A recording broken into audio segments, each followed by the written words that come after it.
आज की जो क्लास है आप सभी की क्लास 12th की है और इसमें इंडिया वाली जो बुक है उसमें चैप्टर नंबर 9 आप सभी का है, भौगोलिक परिप्रेक्ष्य में चयनित कुछ मुद्दे।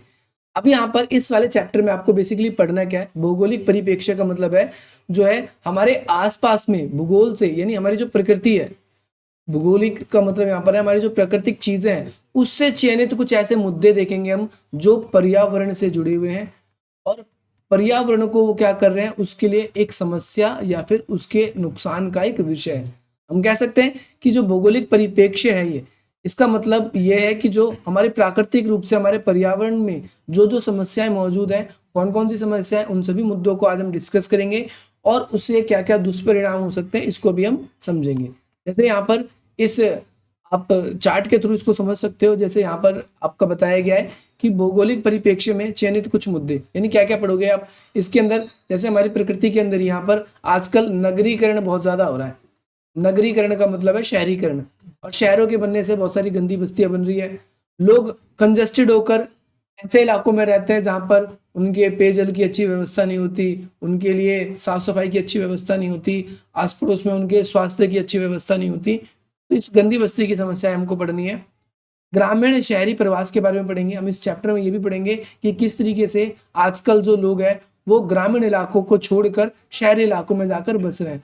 आप सभी को पता है जो ऐसे लोग जो ग्रामीण इलाकों को छोड़कर शहरी इलाकों में बस रहे हैं तो ग्रामीण इलाकों में भी एक प्रकार का असंतुलन पैदा हो रहा है। कैसा असंतुलन पैदा हो रहा है तो आप देखोगे ग्रामीण इलाके में जो लोग शहरों में जा रहे हैं तो वहां पर एक तो वृद्ध लोग जो होते हैं आपके, और दूसरा महिलाएं, उनकी संख्या बढ़ रही है। पुरुष अधिकतर या तो अपनी एजुकेशन लेने या फिर रोजगार के लिए शहरों में आकर बस रहे हैं, और बहुत से लोग बेहतर जीवन की कामना की वजह से भी शहरों में आकर प्रवास कर रहे हैं। तो ये एक समस्या होती जा रही है जो हमारे लिंग अनुपात को भी प्रभावित कर रही है। तो जैसे मैंने आपको लिंग अनुपात के बारे में बताया, लिंग अनुपात बेसिकली होता क्या है। लिंग अनुपात के अंदर हम ये देखते हैं कि भाई या तो आप कह लो महिलाओं की तुलना में पुरुष कितने या पुरुषों की तुलना में महिलाएं कितनी है। अधिकतर हम पुरुषों की तुलना में महिलाओं को गिनते हैं इसमें, क्योंकि पुरुष प्रधान समाज है सभी जगह और पुरुषों की स्थिति महिलाओं से बेहतर देखी जाती है अधिकतर देशों में। इसीलिए जब हम लिंग अनुपात की बात करते हैं तो लिंग अनुपात असंतुलित हो जाता है। इसके अलावा भाई नगर ज्यादा बढ़ रहे हैं तो नगरों में क्या है, उनके अपशिष्ट, अपशिष्ट का मतलब है उनका जो कूड़ा करकट है या कूड़ा कचरा है उसके उसके निपटान की भी समस्या हमारे सामने निकल के आ जाती है नगर अपशिष्ट में। ठीक है भाई, एक ये प्रॉब्लम है। भूनिम्नीकरण का मतलब क्या है, जो भूमि की उर्वरा क्षमता है, भूमि की जो उपजाऊ क्षमता है,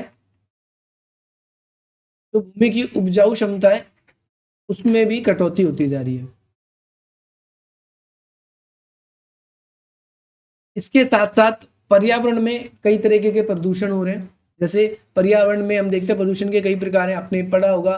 जैसे जल प्रदूषण होता है, वायु प्रदूषण होता है, ध्वनि प्रदूषण होता है, इसके बारे में भी हमको पढ़ना है। तो पर्यावरण प्रदूषण के अंदर हम अलग अलग तरह की समस्याओं को भी यहाँ पर देखेंगे।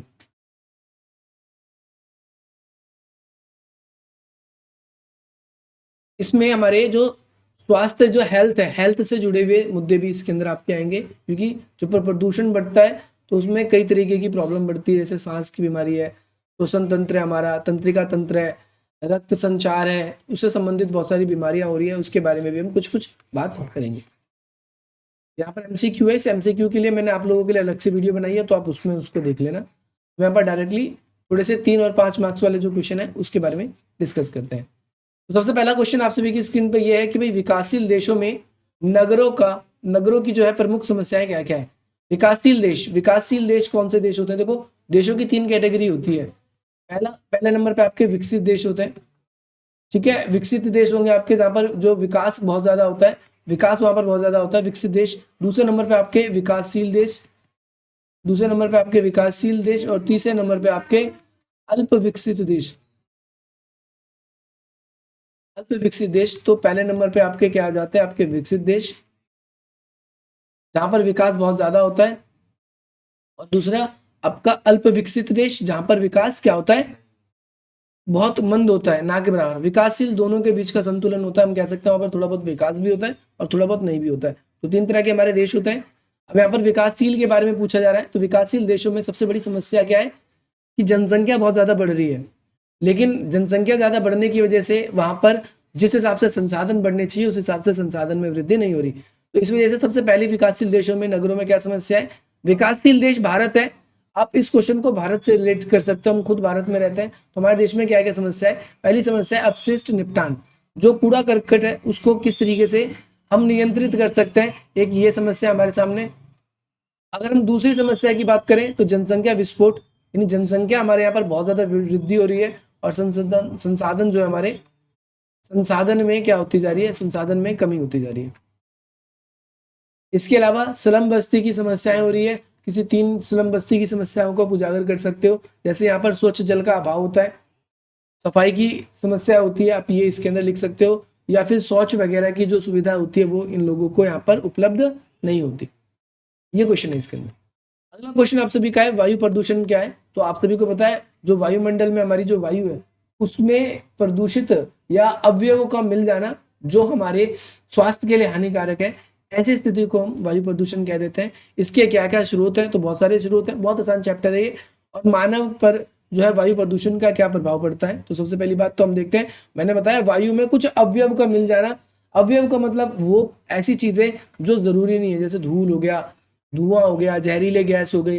अभी जहरीली गैस कई कई तरीके की होती है, मीथेन हो सकती है आपकी अलग अलग, या फिर वाष्पीकरण के जरिए भी कई बार, या फिर आप देखते हो कि कोई कूड़ा करकट है वो सड़ जाता है तो उससे अलग प्रकार की जो गैस निकलती है, रिलीज होती है, ये हमारे वायुमंडल को या हमारे वायु को प्रदूषित करती है। जीव जंतु के जो मरने के बाद भी जो धुआं या फिर हम कहें उनके बाद अपशिष्ट गैस निकलती है वो भी हमारे वायुमंडल को या हमारे वायु प्रदूषण को बढ़ाती है। तो इसके स्रोत क्या है, कई सारे स्रोत हैं, जैसे यहाँ पर कह सकते हो जीवाश्म ईंधन का दहन, यानी जो हम जैसे जीवाश्म ईंधन किसको कहते हैं, पेट्रोल कोयला, इनको जब जलाते हैं तो इनसे जो प्रदूषण निकलता है, जैसे परिवहन से निकल रहा है एक एग्जाम्पल।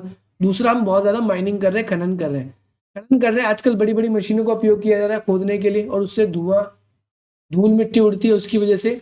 दूसरा आपका औद्योगिक ठोस कचरा। औद्योगिक ठोस कचरा क्या होता है, देखो हम जब फैक्ट्री के अंदर बहुत सारी चीजें बनाते हैं, कुछ चीजें ऐसी होती है जो हमारे उपयोग में नहीं होती, जैसे आजकल प्लास्टिक की बोतलें बन रही है।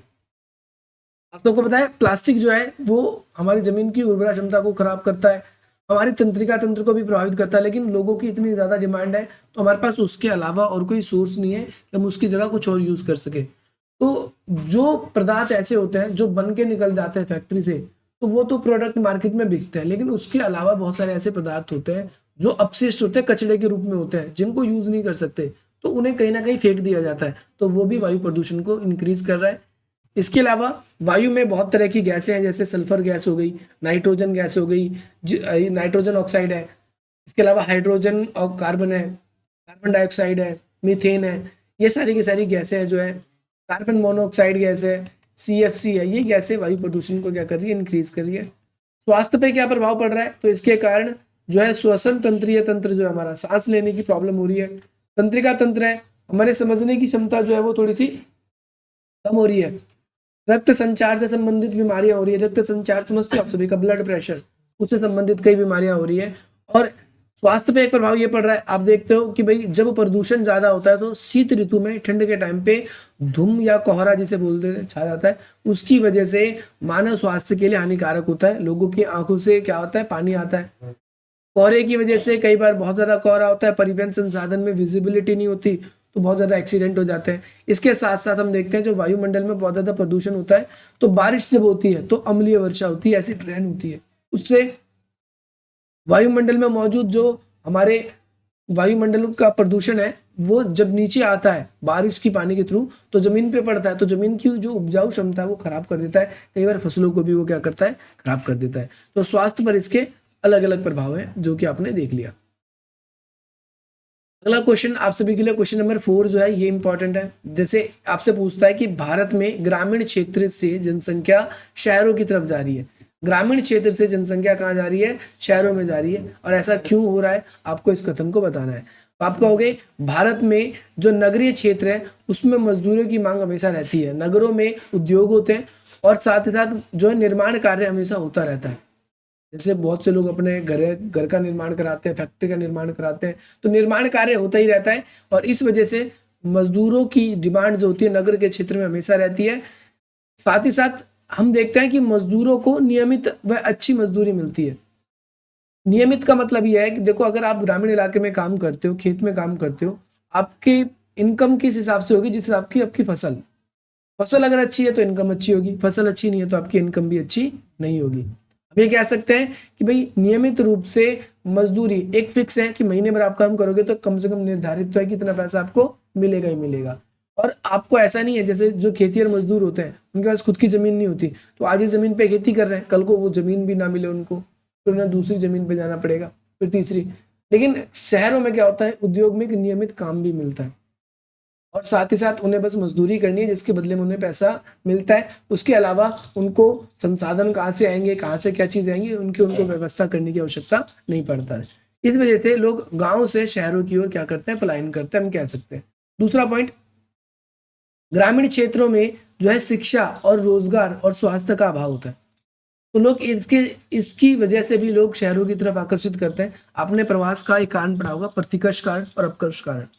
प्रतिकर्ष कारण जो हमें दूर भगाता है और अपकर्ष कारण हमें जो आकर्षित करता है, तो सिर्फ इसके अंदर आपको आकर्षित करने वाले कारण बताने, अपकर्ष कारण बताना है प्रवास का, कि ग्रामीण इलाकों से लोग शहरों में क्यों जा रहे हैं। तो एक रोजगार के लिए जा रहे हैं, स्वास्थ्य के बहुत सारे लोग इलाज करवाने की वजह से जा रहे हैं, बहुत से लोग रोजगार की अच्छी अपॉर्चुनिटी के कारण जा रहे हैं, कई लोग रोजगार के अलावा हम देखें तो गांवों के अंदर लोगों को वैसी सुख सुविधा नहीं मिलती जैसी शहरों में मिलती है। लग्जरियस लाइफ जीना चाहते हैं बहुत से लोग, गाड़ियों में घूमना चाहते हैं, मॉल्स में जाना चाहते हैं, तो कुछ लोग ऐसे हैं जिस वजह से वो शहरों में जाते हैं। दूसरी बात हम देखते हैं, शहरों में ग्रामीण इलाकों के मुकाबले सामाजिक भेदभाव जो है वो कम होता है।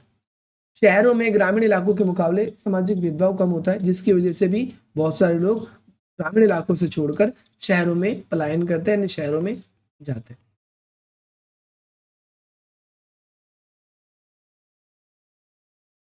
ये क्वेश्चन इंपॉर्टेंट नहीं है ज्यादा।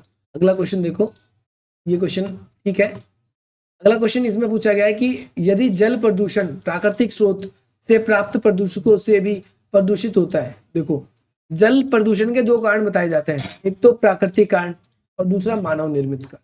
ये तो मानव खुद करता है, भैंसों को नहलाता है, घर का पूजा पाठ का सामान फेंकता है, फैक्ट्रियों से निकलने वाला अपशिष्ट हो जाता है। लेकिन यहाँ पर क्या लिखा है, जल प्रदूषण प्राकृतिक स्रोत से प्राप्त प्रदूषकों से भी प्रदूषित होता है, परंतु मानव स्रोत से उत्पन्न होने वाले प्रदूषण जो है चिंता का वास्तविक कारण है।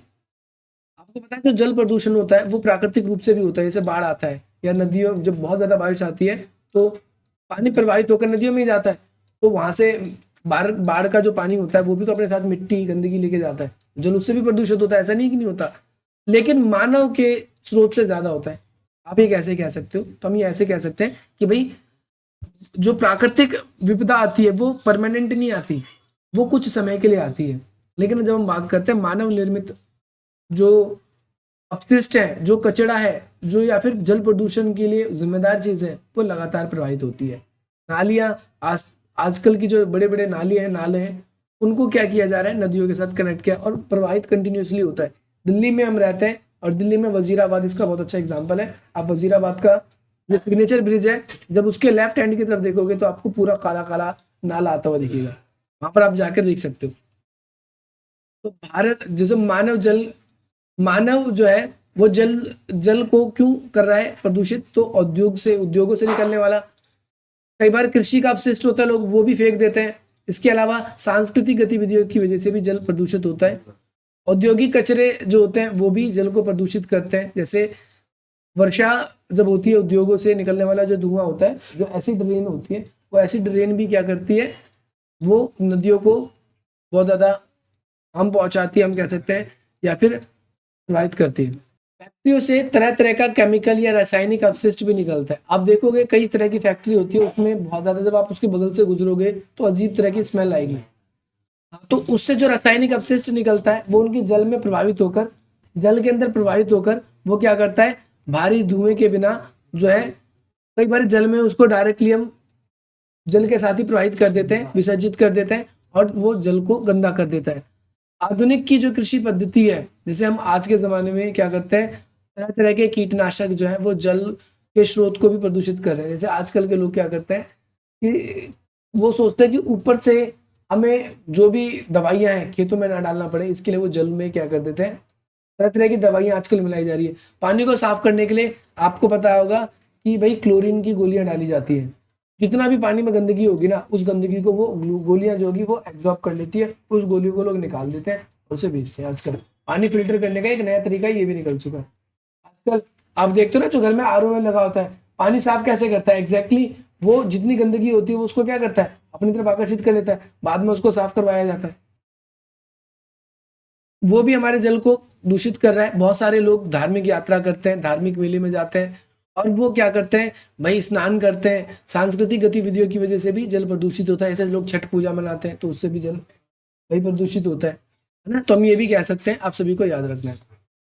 इसके अलावा ये सबसे इंपॉर्टेंट क्वेश्चन है इस चैप्टर का, सबसे इंपॉर्टेंट क्वेश्चन है इस चैप्टर का कि नगरों में अपशिष्ट निपटान जो है, नगरों में जो कचरा है वो एक गंभीर समस्या क्यों है।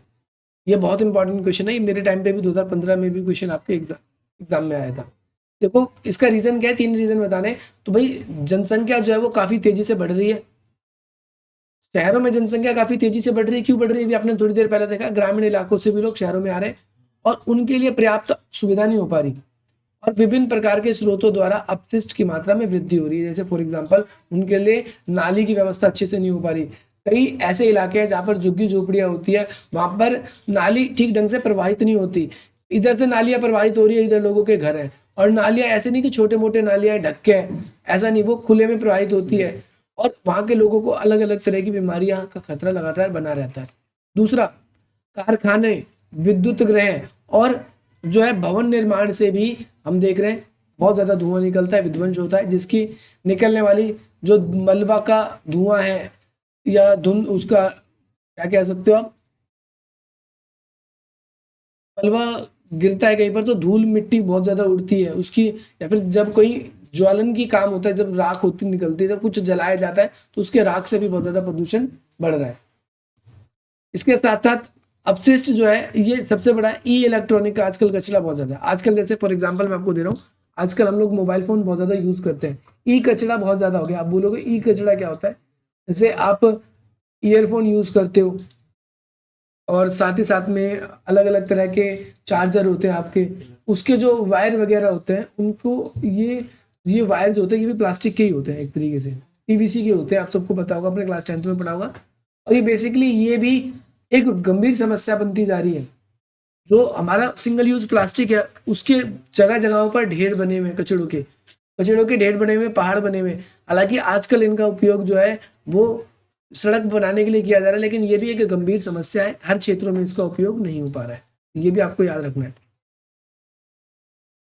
कचरा डालने के लिए पर्याप्त स्थान की कमी हो रही है। आजकल लोग ही इतना है कि कचरा कहाँ डालें उसकी कमी हो रही है। और साथ ही साथ जो लोगों में इस चीज की भी कमी है कि भाई जिन कचड़े को हम पुनर्चक्रण कर सकते हैं उसको लोग अलग डालें, परंतु ऐसा नहीं होता। घर के लोग जब भी कूड़ा फेंकते हैं तो वो क्या करते हैं, ऐसे कूड़े जिन्हें पुनर्चक्रण नहीं किया जा सकता है, जिसे किया जा सकता है, चाहे सब्जी हो, चाहे आपके घर का पेपर हो, लोग क्या करते हैं बस डस्टबिन में डाला उसको फेंक देते हैं।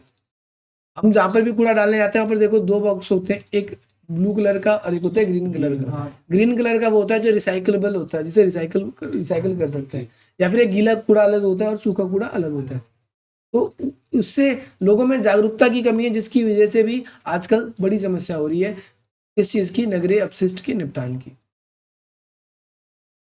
प्रश्न है, भारत के जलाशय यानी जो तालाब है, नहर है, नदियां हैं, उसको प्रदूषण करने में उद्योग ही किस प्रकार जिम्मेदार है। तो आपको केवल उद्योगों के बारे में बताना है। तो उद्योगों में ये क्वेश्चन ऊपर वैसे डिस्कस हो चुका है, हम कह सकते हैं ये वाला क्वेश्चन जो है पहले हम डिस्कस कर चुके हैं कि मनुष्य ही क्यों इसके लिए वास्तविक रूप से जिम्मेदार है।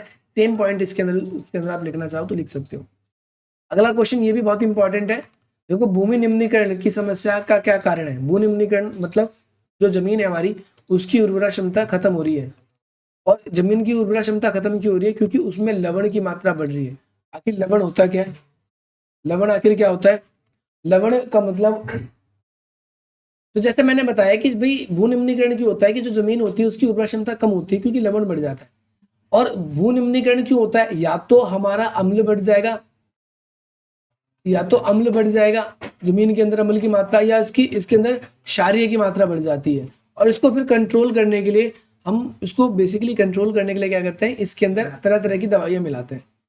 जमीन जो होती है, जमीन के अंदर हम जमीन के भी पीएच लेवल चेक करते हैं। अपने क्लास 10th में पढ़ा होगा ना पीएच लेवल के बारे में, जिसमें अम्ल और क्षार की मात्रा चेक करते हैं। हम जो किसान होता है वो ये चेक करता है कि हमारी जमीन में अम्ल और क्षार की मात्रा कितनी है, तो उसी हिसाब से फिर उसके अंदर वो खाद या दवाइयाँ डालता है।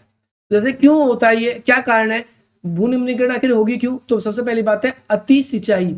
अगर आप अपनी जमीन पर बहुत ज्यादा सिंचाई करते हो तो इसकी वजह से भी होता है, क्योंकि जब हम सिंचाई करते हैं तो पानी के अंदर अलग अलग तरह के मिनरल्स होते हैं, और वो मिनरल्स क्या होता है, पानी तो एब्जॉर्ब कर लेता है जमीन, लेकिन जो उसके साथ जो तत्व मिले होते हैं उसके चाहे, तो वो उसके साथ जमीन के ऊपर क्या हो जाते हैं, रह जाते हैं, और वो फिर क्या कर देते हैं, उसकी अम्लीय क्षार की मात्रा वृद्धि कर देते हैं, है ना। जो कि इसमें बताया गया है कि इसके कारण देखो अति सिंचाई करोगे, इसके कारण देश के उत्तरी मैदान में लवणीय व क्षारीय क्षेत्र में वृद्धि हुई है। मैंने बताया लवणीय भी बढ़ रहा है, अम्लीय भी हो रहा है और क्षारीय भी हो रहा है। साथ ही साथ जो सिंचाई है वो मृदा की संरचना को बदल देती है। मैंने आपको बताया है, अभी अभी भी बताया है कि जब हम सिंचाई करते हैं तो जल तो अवशोषित कर लेता है मिट्टी, लेकिन जो उसके साथ उसके तत्व और मिले होते हैं वो अवशोषित नहीं कर पाता, जिसकी वजह से जमीन की उपजाऊ क्षमता धीरे धीरे खत्म होने लगती है। और इसके बाद हम क्या करते हैं, तरह तरह के उर्वरक, कीटनाशक, इन सब का यूज करते हैं, और इन सब का यूज करने से भी हमारी जमीन जो होती है वो बेकार होती है। तो इसको तो हमने अलग से भी, अलग पॉइंट में भी हम इसके अंदर डिसाइड लिख सकते हैं। अलग पॉइंट यहीं पर बताया, जैसे औद्योगिक जो है आपका अपशिष्ट, ये अपशिष्ट गलत लिखा हुआ है, आधा से आएगा ये वाला। तो औद्योगिक अपशिष्ट क्या होता है, उद्योगों में अलग अलग तरह के मैन्योर आपके होते हैं, फर्टिलाइजर्स होते हैं आपके अलग अलग तरीके के, उसको यूज कर रहे हैं आजकल। उद्योगों से निकलने वाला अपशिष्ट जो है वो जल को दूषित कर देता है, और साथ साथ दूषित जल की सिंचाई से, जैसे आजकल हम सिंचाई के लिए किसका यूज कर रहे हैं, नदी का या नहरों का इस्तेमाल करते हैं। नहरों में पानी कहाँ से आ रहा है, नदियों से आ रहा है। नदियों में पानी के साथ साथ क्या है कि भाई नाले भी जा रहे हैं, तो वो जल के गुणों को खराब कर रहा है, और वही नहरों में आ रहा है, और नहरों से किसानों के खेत में आ रहा है, वो किसानों के खेतों में आ रहा है, तो जिसकी वजह से जो है हमारी उससे भी उपजाऊ क्षमता खराब हो रही है जमीन की। इसके अलावा नगरीय अपशिष्ट, नगरीय अपशिष्ट का मतलब क्या है कि बहुत सारे लोग क्या करते हैं, नगरों से निकलने वाले जैसे कूड़ा करकट है, जैसे आज हमारे यहाँ पर क्षेत्र रहेंगे, हमारे यहाँ पर तो कूड़ा की गाड़ी आती है। गाँव में तुम देखोगे ना, बहुत सारे ऐसे देहाती इलाके होते हैं जहाँ पर नालियां भी नहीं बनी होती, लोगों का घर है उसके पीछे उसके खेत है, तो पता लग रहा है घर से ही पानी बस गड्ढा कर रखा है, उस खेत में जा रहा है, उसमें खेत में जाते जा रहा है, अपने आप ही जाते जा रहा है। और तो गाँव में ऐसा देखने को मिलता है। तो उस कूड़ा करकट या घर के अंदर से जो हमारा अपशिष्ट प्रवाह होता है, वो भी हमारी जो जमीन है उसकी उपजाऊ क्षमता को धीरे धीरे कम करता है। तुम देखोगे कि घर अगर एक ही जगह पानी प्रवाहित हो रहा है, पहले वहां पर इतना गीला होगा, यानी इतनी जगह पर दलदल जैसा बनेगा, फिर धीरे धीरे क्षेत्र जैसे जैसे पानी का लेवल बढ़ेगा, क्षेत्र भी बढ़ता रहता है, धीरे धीरे क्षेत्र में भी वृद्धि होती रहती है। अगला है आपका अम्लीय वर्षा, ये गलत लिखा हुआ है, अम्लीय वर्षा ऐसे लिखेंगे।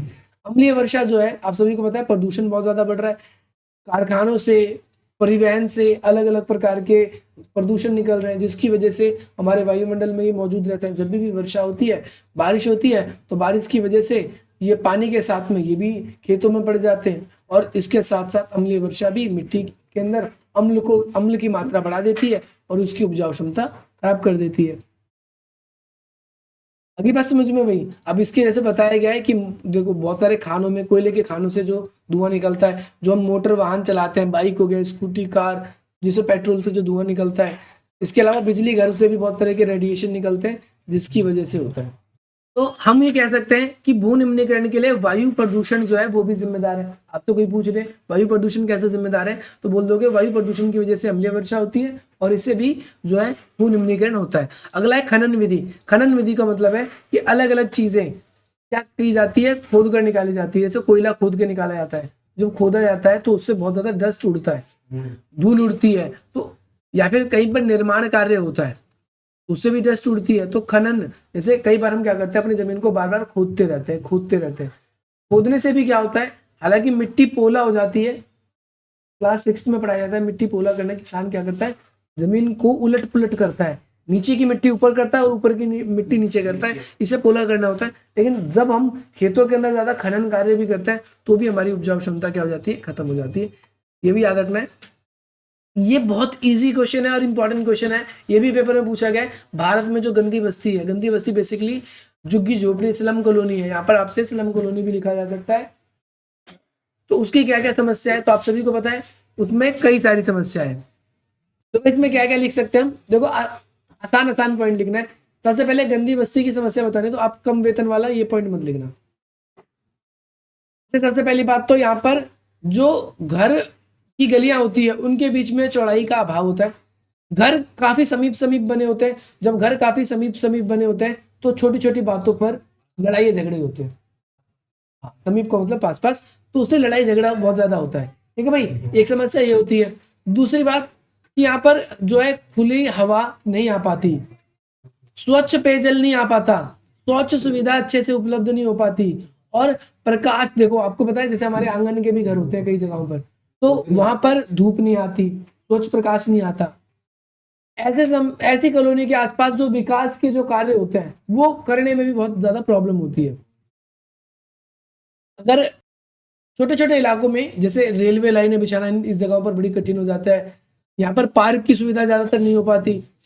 खाली पड़े जो सरकारी जमीनें होती है उस पर लोग अवैध रूप से कब्जा कर लेते हैं, कहीं कोई दुकान खोल लेता है सड़कों के ऊपर ही, है ना।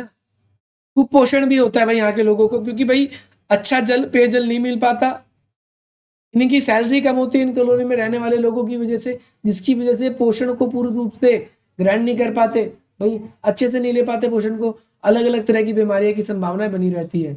गरीबी के कारण बहुत से लोग नशे पत्ते का शिकार हो जाते हैं और अपराध को भी बढ़ावा मिलता है, चिकित्सा सुविधाओं का अभाव मिलता है। ये भी ध्यान रखना आप सभी को कि लोग बाग अपना इलाज भी नहीं करवा पाते, चिकित्सा सुविधा का अभाव रहता है। तो फर्स्ट क्वेश्चन अभी हमने जो 5 नंबर का डिस्कस किया था भू निम्नीकरण, उसी से जुड़ा क्वेश्चन है, उस पॉइंट को उलट के लिखना है आपको। इस वाले क्वेश्चन में आपसे पूछा गया है भू निम्नीकरण के रोकने के उपाय बताना है, तो आपने जिन कारणों को बताया ना, जिस कारणों की वजह से हो रहा है, जैसे हम बहुत ज्यादा सिंचाई कर रहे हैं, अति सिंचाई, तो हम अति सिंचाई ना करें, भूमि को प्रति छोड़े, प्रति छोड़ने का मतलब है काली छोड़ना, तब उसकी उपजाऊ क्षमता ज्यादा आएगी। दूसरा हम क्या कर सकते हैं भूमि निम्नीकरण के लिए, जैसे आज हम खेतों के अंदर अलग अलग तरीके के खाद डालते हैं, दवाइयां डालते हैं ताकि उपजाऊ क्षमता अच्छी हो, लेकिन वो क्या कर रही है, हमारी जमीन की उपजाऊ क्षमता खराब कर रही है। हम क्या कर सकते हैं, आपके जो जैविक खाद को इस्तेमाल कर सकते हैं, जैसे आपका गोबर होता है, जैविक खाद के रूप में गोबर को इस्तेमाल कर सकते हैं और उससे अलग अलग तरह खाद भी बन जाता है, उससे आपको पता है ना जैविक खाद के बारे में आपको, और उससे अलग अलग तरह की गैस भी बनाई जा सकती है। इसके अलावा प्लास्टिक से बनी हुई वस्तुओं पर हमको क्या लगाना चाहिए, प्रतिबंध लगाना चाहिए, ये भी जमीन की उपजाऊ क्षमता को खराब कर रही है। जो हमारा कूड़ा कचरा है जो घर से नहरों के घर से या फिर जो उद्योगों से नहरों में प्रभावित होता है, उद्योगों से नदियों में प्रभावित होता है, तो वो कूड़े कचड़े पे भी हमें सीमित रूप से रोक लगानी चाहिए।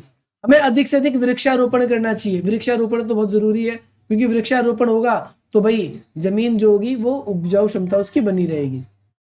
हमें निरंतरित चरगाह बनाने चाहिए, नहीं ऐसा भी नहीं है हमें अपने ज्यादा पशुओं को भी नहीं चराना चाहिए, ज्यादा पशुओं को भी चराने से क्या होता है जमीन की उपजाऊ क्षमता खराब हो जाती है। आप देखते हो किसी एक क्षेत्र पर बार बार चलते रहोगे तो वहां पर वो जमीन पे ना तो घास उगेगी ना और कुछ होगा, तो समतल हो जाती है। ठीक उसी प्रकार से ज्यादा चराई करने से भी उस जमीन की जो उपजाऊ क्षमता धीरे धीरे खत्म होने लगती है। आप इन सभी पॉइंटों को इसमें चाहो तो लिख सकते हो। सरकार द्वारा कोई नई नई नीतियां है जो वो बना सकते हैं। अगला क्वेश्चन ये भी इंपॉर्टेंट है, देखो ये नया क्वेश्चन आया है आपका, नमामि गंगे कार्यक्रम। नमामि गंगे कार्यक्रम किससे संबंधित है, आपसे पेपर में क्वेश्चन आ सकता है, और भारत सरकार ने क्यों इसको लाया है नमामि गंगे को। तो सबसे पहले नमामि गंगे की वजह से सबसे पहली बात तो शहरों में क्या करना, सीवर और आपका सीवर ट्रीटमेंट व्यवस्था करना। सीवर ट्रीटमेंट व्यवस्था, बहुत सारे लोग क्या करते थे कि अलग अलग जगह शौच जाते हैं और जल को प्रदूषित करते हैं।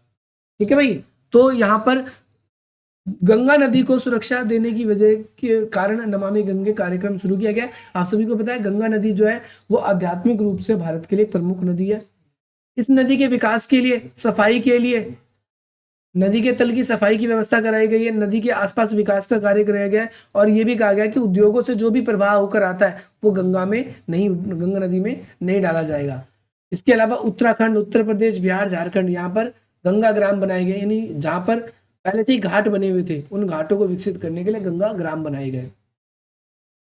साथ ही साथ ये भी निर्धारित किया गया है कि इस नदी में भाई कोई भी लोग हैं कोई अन्य पदार्थ नहीं डालेंगे, चाहे वो अनुष्ठान से संबंधित हो, चाहे वो किसी, क्योंकि इससे नदी में जब हम कुछ भी डालते हैं तो उससे प्रदूषण को बढ़ावा मिलता है।